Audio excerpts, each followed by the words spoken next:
بسم اللہ الرحمن الرحیم۔ تمام دیکھنے سننے والوں کو السلام علیکم ورحمۃ اللہ۔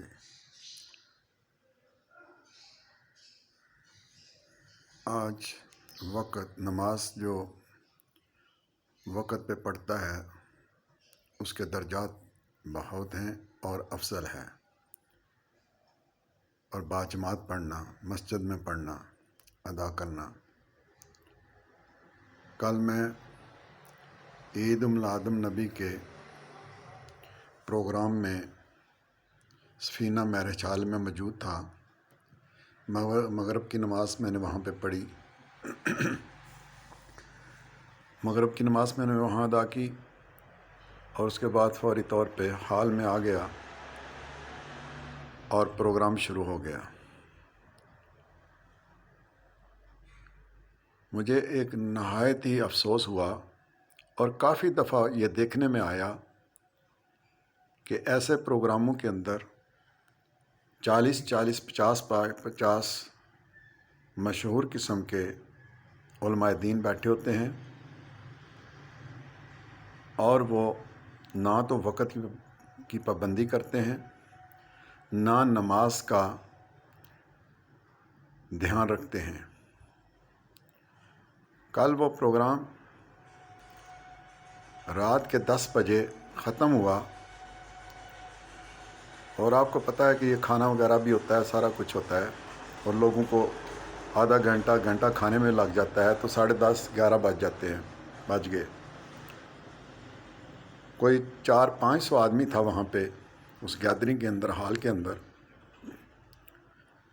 تو پہلے تو آپ کو پتہ ہے حسب معمول تلاوت ہوتی ہے، اس کے بعد پھر نعت خواں باری باری آ جاتے ہیں، جو ان کے خاص اپنے اپنے علماء دین کے نعت خواں انہوں نے رکھے ہوئے ہیں، اور ظاہر ہے کہ لوگ پیسہ دیتے ہیں، اور وہ نعتوں کو وہ چاہتے ہیں کہ زیادہ ہمیں، ہر نعت خواں کو چاہتا ہے ہمیں زیادہ ٹائم ملے، کیونکہ اس وقت پیسوں کی بارش ہو رہی ہوتی ہے تو ہم بڑے جذباتی لوگ اور محبت کرنے والے، نبی سے محبت کرنے والے، اس میں کوئی شک نہیں ہے، لیکن ہر انسان کا ایک مقصد ہوتا ہے، اور یہ بدقسمتی ہے ہماری کہ ہمارے اکثر علماء دین الا ماشاء اللہ جب لوگوں کا فلو ہو جاتا ہے پیسے دینے کا، تو وہ وقت نماز جو ہوتا ہے اس کو بھول جاتے ہیں۔ خیر، میرے موبائل فون نے عشاء کا الارم دیا، اور میں نے دیکھا تو ٹائم ہو چکا تھا، اور محفل اپنے زور و شور پہ جا رہی تھی، نوٹ برس رہے تھے، حتیٰ کہ 9 بجے رات کا ٹائم ہو گیا تو وہ نماز نہ ادا کی گئی، جو کہ وقت پہ ادا کرنی چاہیے تھے۔ کیوں یہ تو آپ جانتے ہیں کہ جب جو بھی نبی کی محفل میں آتا ہے، وہ 99% لوگ جو ہوتے ہیں باوضو ہوتے ہیں۔ یہ اس میں جب اذان ہوتی ہے تو ہر جگہ پہ، چاہے قومی اسمبلی ہو، چاہے علماء دین کا کوئی پروگرام ہو، تو اس کو روک دیا جاتا ہے اذان کے احترام میں۔ یہ تو اچھی بات ہے، لیکن اذان سے زیادہ جو امپارٹنٹ چیز ہے وہ ہے نماز۔ نماز کا ادا کرنا وقت پہ بہت ضروری ہوتا ہے۔ اس کے روایات کے اندر ہم نے جو سنا علماء دین سے اور پڑھا، وہ یہی ہے کہ جب نماز کا وقت ہوتا تھا تو نبی پاک صلی اللہ علیہ وسلم سینکڑوں صحابہ کے درمیان بیٹھے ہوتے، واعظ و نصیحت کر رہے ہوتے۔ جب نماز کا وقت ہوتا تو آپ کسی سے بات نہیں کرتے تھے، اور نہ کسی کو کہتے تھے چلو نماز پڑھو، آپ خود اٹھ جاتے تھے اور جا کے نماز کے لیے کھڑے ہو جاتے۔ تو میں ایک عرصہ سے دیکھ رہا ہوں، یہ گزشتہ کوئی 10 سالوں سے، کہ اسٹیج کے اوپر ایسے پروگراموں میں، یہ جو میلاد شریف کا پروگرام ہو رہا تھا، ایسے پروگراموں یا دستار بندی ہوتی ہے حفظ قرآن کی، بعض جگہ میں نے دیکھی ہے، تو جمعہ کی نماز بھی وہ تاخیر سے ادا کرتے ہیں۔ وہ کہتے ہیں یہ بڑا اہم کام ہو رہا ہے، یعنی کہ کیا نماز سے بھی کوئی اہم کام ہو سکتا ہے؟ جبکہ میرا نبی پاک صلی اللہ علیہ وسلم کی یہ سنت ہے کہ آپ اسی وقت کسی سے بات نہیں کرتے تھے اور آپ اٹھ جاتے تھے نماز کے لیے۔ اے علماء دین، آپ سے درخواست کرتا ہوں، جو آپ کی قسمت میں ہے وہ آپ کو ملے گا، کتنا پیسہ ہے وہ آپ کو ملے گا اور حلال کا ملے گا۔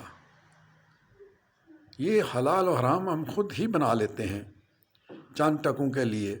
شاید میں یہاں پہ رک گیا اور وہ جو جس موشن سے ہم گاڑی چل رہی ہے وہ کہیں رک گئی تو یہ موشن ٹوٹ جائے گا اور پیسوں کی بارش ختم ہو جائے گی۔ خدا کے لیے ملک آگے بحرانوں کا شکار ہے، اس وقت بہت پریشانیاں ہیں۔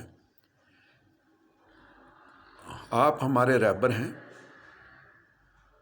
ہمیں جو بولتے ہیں اس پہ خود بھی عمل کریں، لیکن آپ دیکھا گیا کہ اکثر اللہ ماشاء اللہ علماء دین جو کہتے ہیں وہ خود عمل نہیں کرتے۔ اکثر علماء کو میں نے دیکھا ہے، اگر انہوں نے امامت کروانی ہے تو وہ مسجد میں آ جائیں گے، اگر انہیں امامت نہیں کروانی ہوتی تو وہ باجماعت نماز میں نہیں پڑھتے۔ یہ میرے آبزرویشن میں ہے، لیکن سارے نہیں ایسے ہوتے، یہ 50% علماء دین کا یہ کام ہے۔ تو آج صبح بھی میرے ایک عالم دین سے مسجد میں بات ہوئی، میں نے ان سے عرض کی کہ مجھے سوال کا جواب دیجئے کہ ایسے کیوں کرتے ہیں؟ جب نماز کا وقت ہوتا ہے وہ اپنی تقریر کو کیوں نہیں روکتے، اپنی نعت خوانی کو کیوں نہیں روکتے؟ کیا یہ تقریر اور نعت خوانی نماز کی ادائیگی سے زیادہ ہے؟ وہ جو 500 بندہ حال میں تھا، ان کی نماز وقت پہ ادا نہیں ہوئی، وہ کس کے کاندھوں پہ جائے گی؟ جس نے پروگرام ارینج کیا، اور ان پہ علماء دین جو 50 بیٹھے تھے ان پہ گیا، یہ ضرور ان پہ گیا ہے۔ اس کے ذمہ دار وہ ہیں۔ وقت کی پابندی نماز میں بہت ضروری ہے۔ تو درخواست کرتا ہوں کہ آئندہ علماء دین اس پہ غور و فکر کریں، اور جو رزق آپ کو اللہ نے دینا ہے وہ دینا ہے، وہ رزق حلال کر کے کھائیں۔